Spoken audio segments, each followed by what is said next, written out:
শালা 10 টাকার মুদ মেরে মেরে একটা জিনিস তৈরি করে রেখে বুঝলি, কামের রেট মেরে মেরে আমার কাছ থেকে। জিনিসটা কি হতে পারে বলতো? খুবই মূল্যবান জিনিস। চ চুরি করতে আঙ্গা প্ল্যান দেবে কেটে বলতি।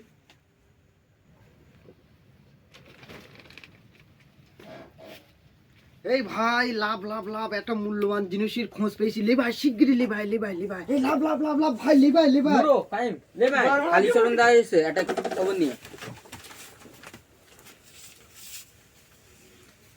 তাহলে খবরটা বলো কি? তাহলে শোন, ওস্তাকার একটা জিনিস কিনে এনেছে বুঝলি, অনেক টাকা দাম। এই আমরা 4টে যদি আজকে রাত্রি চুরি করতে পারি, তাহলে আমরা এই 4টের আর খেটে খাতে হবে না। আমি প্ল্যানটা বলে দিচ্ছি শোন, কারখানার পিছন দিয়ে যাবি এই গলি দিয়ে, গিয়ে দেখবি দৌড়ের সামনে ঘরে ঢুকবি, মাঝখানে একটা শোকেস রাখা আছে, ওর ভেতরে তালা মেরে রেখেছে। আমি খবরটা পেয়েছি বুঝলি। ঠিক আছে দাদা, তাই হবে।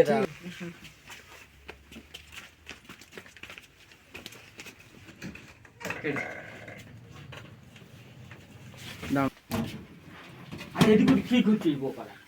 আমার কাছেই রয়েছে, গাড়ি চরণ দা দিয়েছিল জানিস না?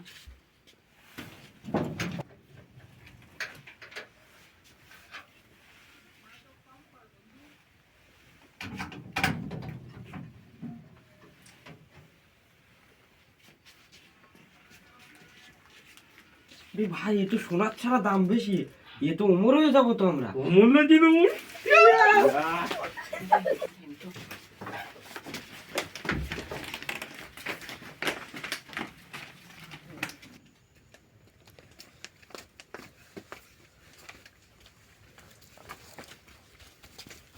বস বস বস বস।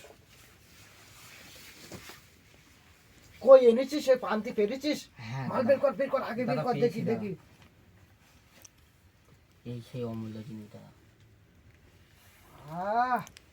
জীবন সার্থক হয়ে গেল আমার অনেক দিনের পর। ওরে নাচ নাচ।